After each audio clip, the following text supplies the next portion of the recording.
Donc Alexander, je le rappelle, la chute aux enfers, la nuit donc de soleil, nos âmes, et puis la poésie. Pourquoi vous êtes éloigné de la littérature à un moment donné?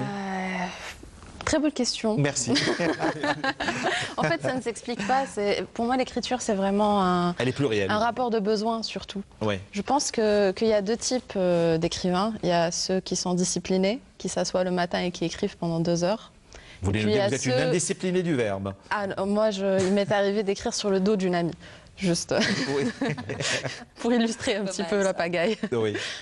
Donc aujourd'hui, c'est la poésie. Vous restez bien sûr toujours dans le monde de l'écriture. Et la distance avec l'Algérie, vous êtes-elle réellement nourrie? Oui, alors, vous l'avez remarqué à travers mes romans, ça se passe en Bretagne, ça se passe On est dans l'ailleurs avec aux États-Unis, ça se passe jamais en Algérie. En fait, mon Algérie, moi, j'ai découverte en la quittant. À ce point? Ah oui, c'est poignant en fait. C'est un petit peu cet ex qui veut pas vous laisser tranquille et qui vous rappelle une fois que c'est fini. C'est ça ma relation avec l'Algérie en fait. C'est qu'une fois que je suis en dehors de chez moi, je ne pense qu'à chez moi. Et c'est à travers aussi la culture de l'autre qu'on apprécie mieux les singularités de notre propre culture. C'est-à-dire que je remarque peut-être que c'est propre à ma génération. On a toujours eu... Merci de nous rappeler qu'on a 2 fois votre âge. Excusez-moi. Je vous en prie. En fait, je crois que c'est propre à nous qui avons été vraiment dans l'œil du cyclone de la mondialisation, de penser que le vrai, le réel, ce qui vaut la peine d'être vécu, c'est l'occidental. Alors que franchement, on a des valeurs qui nous sont propres, on a une société mais totalement atypique. C'est un trésor ce qu'on a, qu'on n'exploite pas justement. Pourquoi? Parce qu'on est assis à attendre que le modèle occidental soit appliqué chez nous.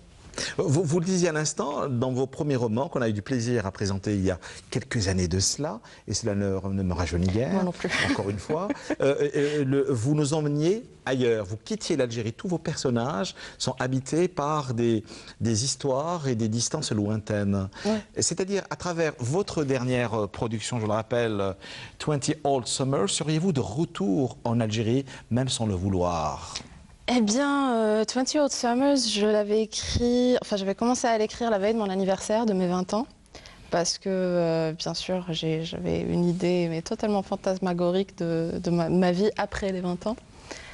Et ça parle plus en fait de, comment dire, vous savez l'épreuve de la planche là, dans les bateaux pirates quand vous êtes à 2 doigts de sauter, en fait c'est ça, j'étais vraiment à 2 doigts de sauter dans ma vingtaine. Au bord du précipice. Voilà. Ouais. Et c'est un petit peu des espoirs, des craintes, et aussi j'ai pris l'habitude de, à chaque fois que j'ai une petite angoisse comme ça vis-à-vis du temps qui arrive, c'est que je m'assois et je me dis bon, on va imaginer ce qui va se passer.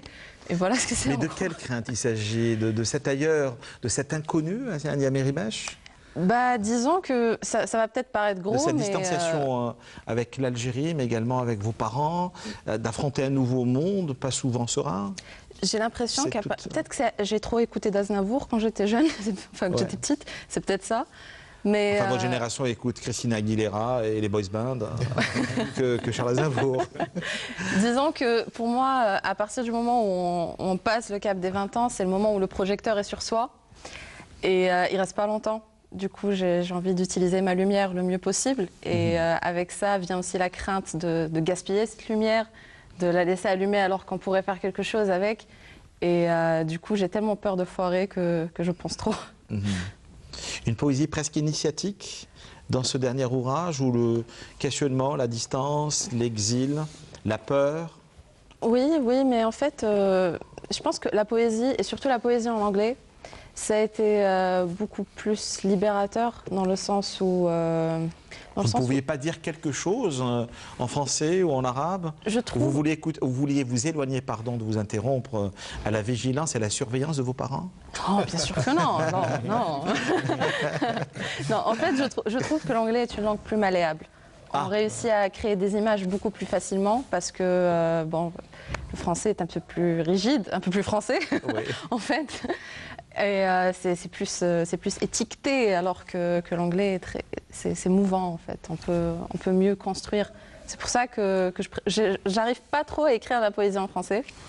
Vous êtes plus habité par Shakespeare que par Molière? Dans la poésie. Oui, dans la poésie. Voilà. Mais dans la littérature, non? Bah, dans le roman, Oui, le pour roman, c'est tout l'instant, à fait le contraire. Pour l'instant, j'ai plus de facilité à écrire en français, encore une fois, parce que en fait, je vois ça dans le sens où, disant que le roman est une bâtisse, Oui. là où la poésie est un océan. Ouais. Donc, belle métaphore. Ne pensez-vous pas, vous êtes bien sûr présente à ce salon international du livre, mais à un moment donné, vous ne vous êtes pas posé la question à savoir, je les ai quittés, vont-ils se rappeler de moi? Bah, je suis des leurs. Ouais. Ils ont intérêt à se rappeler de moi. Ouais.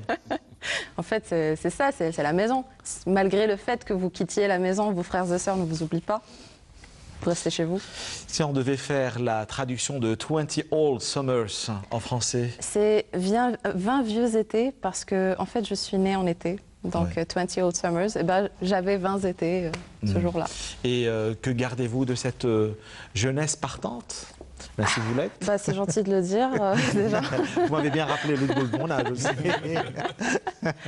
Bah, écoutez, en fait, la grande leçon que je retire de tous ces doutes, de toutes ces peurs vraiment injustifiées de cet âge adulte que je redoutais, c'est que personne ne sait en gros ce qu'ils sont en train de faire, ni vous tous, ni moi-même. Tout à fait. En fait, tout le monde essaie de faire de son mieux.